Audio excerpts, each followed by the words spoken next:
Hello everyone, welcome back. In this lecture, we are going to see introduction to MongoDB. So here we are not going to go entirely hands-on.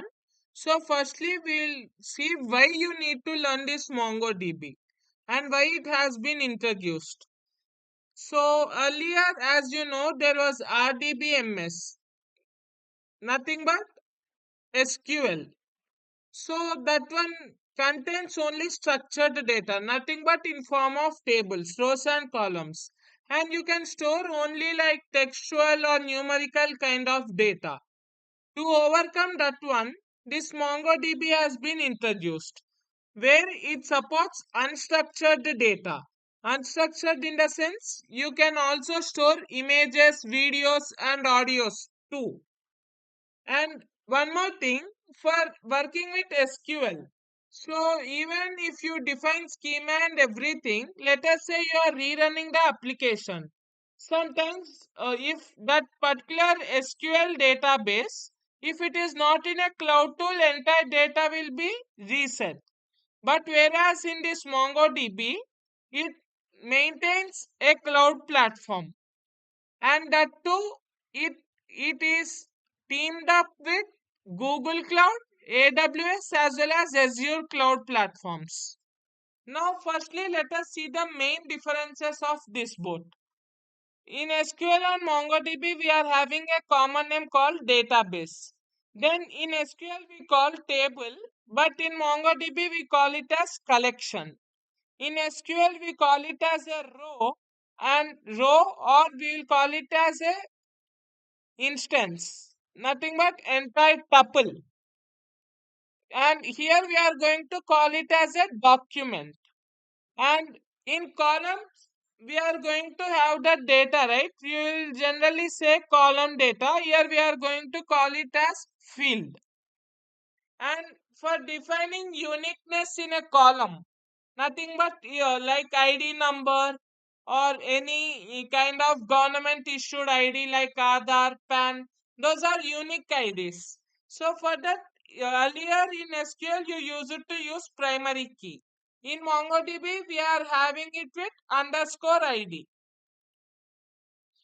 Then it is structured and it is unstructured. Example for this one is table, and for this it is like images, videos, and audio files. Anything you can store.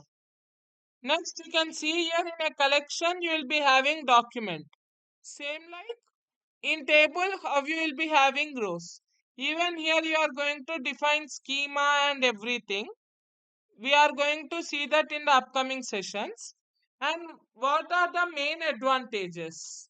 It supports videos, audios, and images. That's the first point. Next is cloud database. For SQL, when it was introduced starting, it was not cloud. It was on local. That's why people used it to visit banks earlier regularly.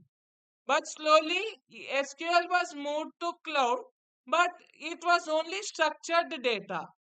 And it also has so many limitations like storage up to 1 terabyte only. Like that, there are some limitations.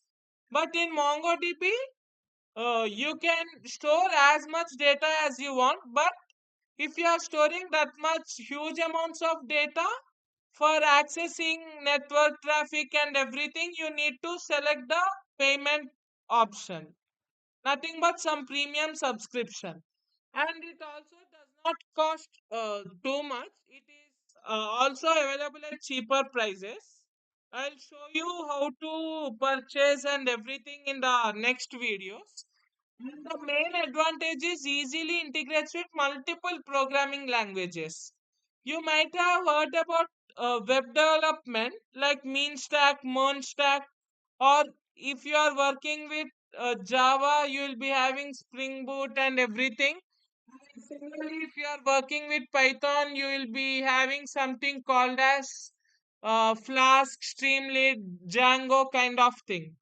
And also in another programming languages like Go, JavaScript, and in each and every programming you can integrate it with a term called URI.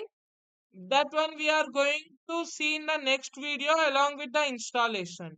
And you can access it faster and the data is also so much secure. You can control the users accessing kind of thing. Now that's it for this video. In the next video, we are going to see how to install MongoDB locally, and after that we will also see the cloud, nothing but MongoDB Atlas. So that's it for this session. Hope you all have understood. If you are having any doubts or if you are having any confusion like where to start kind of thing, you can just drop in the comment section. Thank you.